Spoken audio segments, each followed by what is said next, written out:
Well, the latest poll from Nanos Research for CTV News and the Globe and Mail shows the Liberals holding on to the lead in party support. The Liberals are sitting at 43.7% support, while the Conservatives are down 2.5 points to 36.3. That gives the Liberals a lead of around 7 points. New Democrats up 2 to 10.7%. So joining us live now for more on today's polling numbers is Nik Nanos with Nanos Research. Nik, here we are. Easter Monday. A lot has happened from Friday over the long weekend to the numbers that we're seeing today, which ended yesterday. So the Liberals have now a 7-point lead. Do you think this is a result of the debate? Are we seeing any of this influence from the advanced polling? What's your take on the numbers we're seeing today? Well, you know, what's interesting, Jennifer, is that the Liberal support has been basically the same over the last number of days. And what we're seeing is the little bit of negative pressure on the Conservatives and the NDP being a little up coming out of the debate. Maybe that, why don't we call it the scrappy sing? In the French and the English debates kind of paid off a little. And, you know, the thing is the NDP have had a really tough election. And they're back at a level where they started. So maybe a bit like Bill Murray and Groundhog Day. Yeah. He's back to where he was, but, you know, still not a great score at 11% ballot support for Jagmeet Singh. Not very good. But that's kind of what I wanted to pick up on with you, Nick, is if you look at, you know, your initial day of polling right through till today, really the numbers, they've gone up and down a little bit, but most of the top three main parties are kind of in the same zone they were in at the very beginning of this campaign, which makes you ask, is anything penetrating, or are people just like it's already baked in? Yeah.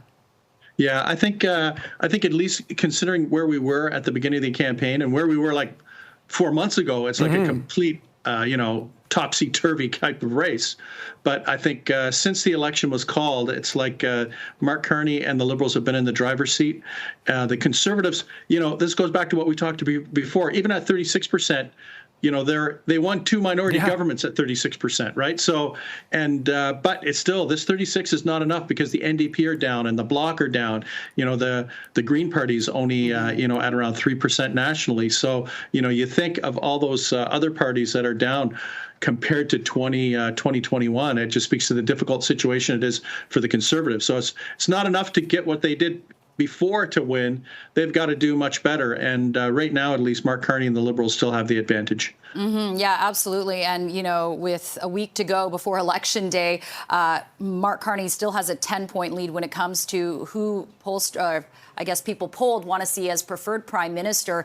I'm curious, Nick, if you think that, you know, the Conservatives can do something, you know, win more votes in BC, or they've now shifted their strategy to focusing on affordability and the record of the federal government. Is there anything they can do to kind of turn their fortunes at this point?